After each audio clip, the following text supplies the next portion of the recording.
Kuro has a long-standing history of delivering really, really, really great collabs, whether it's the Nier collab, the Devil May Cry collab. So obviously when it was announced that they would be doing a collab with Cyberpunk 2077 and CD Projekt Red, I didn't have any sort of anticipations because I just assumed, well, they're going to obviously take it seriously.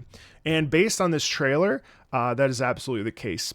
This probably won't be a real music breakdown trailer because these are tracks that we've heard several times, but it will be from a fan perspective as a person who really loves Wuthering Waves. It will definitely be a perspective of someone who's enjoyed Edge Runners and also Wuthering Waves. So let's dive in, shall we? Like, even just seeing this is crazy to me.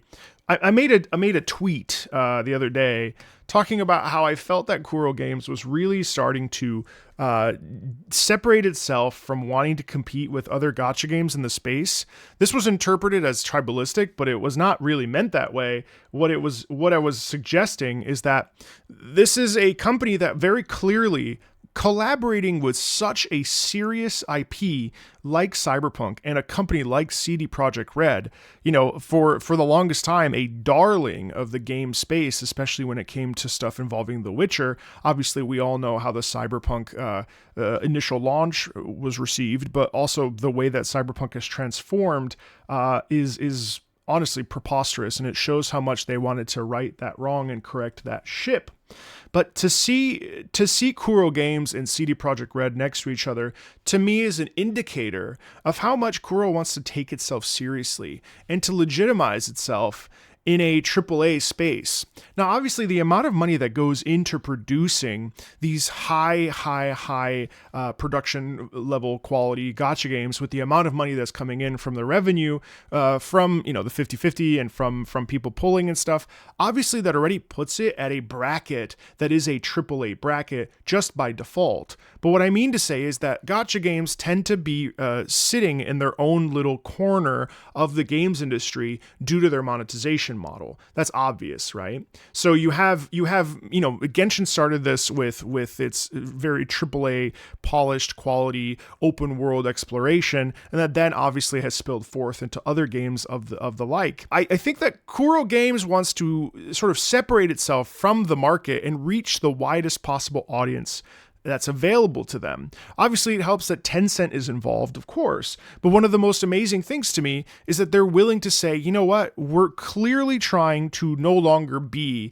like we were in 1.0, which anybody can tell you they really saw the writing on the wall with Genshin Impact's popularity and success, and wanted to go ahead and have a stab at making their own iteration of it. We know that game was an iterative experience that took the foundations that was led and created by Genshin and evolved it into Wuthering Waves. Now, at 3.3, we are seeing how they've decided to take that formula that they originally had and deviate themselves from it.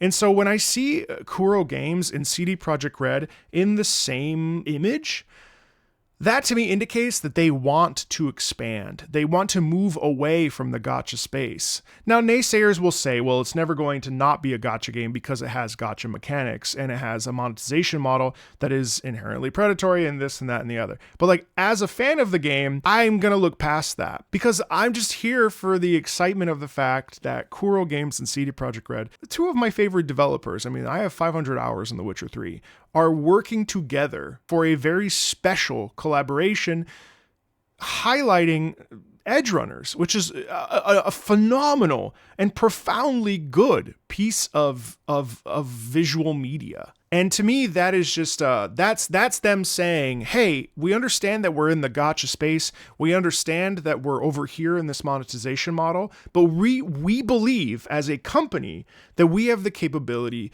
to push the bar further and enter into this big dog AAA CD Projekt Red large scale experience. So, yes, financially speaking, gacha games tend to be AAA regardless, obviously.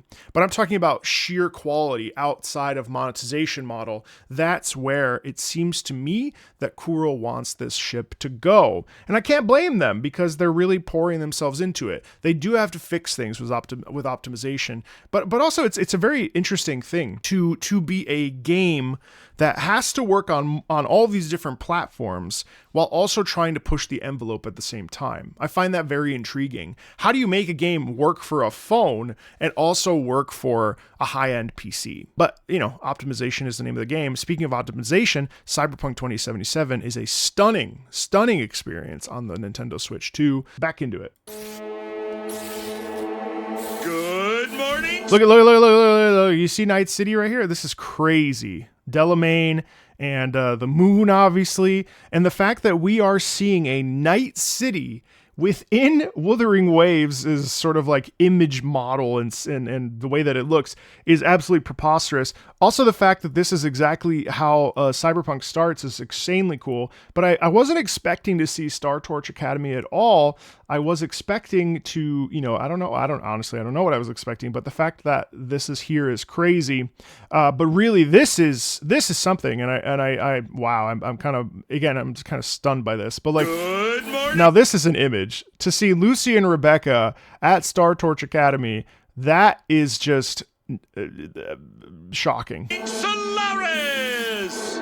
It has been a solid and sturdy 30 hours since the edge. Look how good. I mean, like, look, she's doing her net running. Rebecca's over here, obviously fiddling. This is classic Rebecca. Like, this is crazy how good this looks. Made their appearance. Kudos to President Lucilla for making sure our out-of-towners weren't poked and prodded like overgrown lab rats. But that doesn't mean some peeps won't try. Amazing. So party like there's no tomorrow. From the looks of it. I mean, look at this. This is incredible. This visual style and how we're using, this mix of the anime style and enhancing it also to fit in within the Wuthering Waves landscape. Now you can't really see her face because I'm covering it, but even this, it's clear to me that there is a lot of pressure riding on this to be exceptional and also to produce something that is incredibly high quality that will also pull Cyberpunk fans into Wuthering Waves. It makes sense. They're off to a fast start, just as the Mecha Scouts at the training grounds. Talk about ruthless. Think they could I cannot wait to see her kit. It may very well be dropping right now. I have no idea. Just a thing or two? According to Rover, a name needing no introduction, Solaris' newest chooms will return home once their work here is done. Like, what are they working on, and why are they returning home to Night City? And also, how did they get here? That's the question I have. Meanwhile, those pesky nightmare TDs have been at it again, attacking students. Nasty biz that, and my heart goes out. Look at this. Insane. She looks so amazing. Word is the Netrunner has her sights set on the moon. Now, why would she be going to Solaris's moon? I'm very intrigued by this. Oh, a beautiful story with one DC problem. She'll have to Look, I cannot believe David is in this. Now, does that mean that David's going to be playable? Also, absolutely preposterous. We don't know. I don't know. Maybe you know, but I don't know. But like, look how good David looks. And it's also been confirmed that David's coming. So it's crazy, You can't have Cyberpunk Edgerunners without David, but I'm trying to figure out what the hell is going on here. And it's just crazy. I did not expect this. She'll have to pick one first. And notice that jacket comes off, which is also crazy. And it would be even crazier if Rover ends up getting the jacket to wear as a cosmetic. I would lose my mind. First, this has been your man Stan. Join me for a dream that'll never end. A dream, something about a somnoir probably. But again, I mean, this is just preposterous. I mean, like, I'm really excited. I'm really excited for the potential for how much music from Cyberpunk, Edgerunners, and also Cyberpunk we're going to get in Wuthering Waves. As a huge Wuthering Waves fan, I am just beside myself with excitement. Edgerunners was an amazing experience and actually is what led me to start playing Cyberpunk in earnest. I've picked it up and put it down so many times, but Edgerunners was a tremendous anime that if you haven't seen it before this collab or you haven't seen it at all, you should really check out. And if this is the first time ever dabbling with Wuthering Waves, don't feel any pressure to spend money or pull or do any of that. Just go into the story and experience it. But chances are, if you're watching this, you know that I'm Marco and you know I love talking about video game music from an emotional perspective. You know that I love this game. So if not, hello. get excited. Wuthering Waves, Cyberpunk in June. Really, really, really just peak stuff. So see you later. Bye.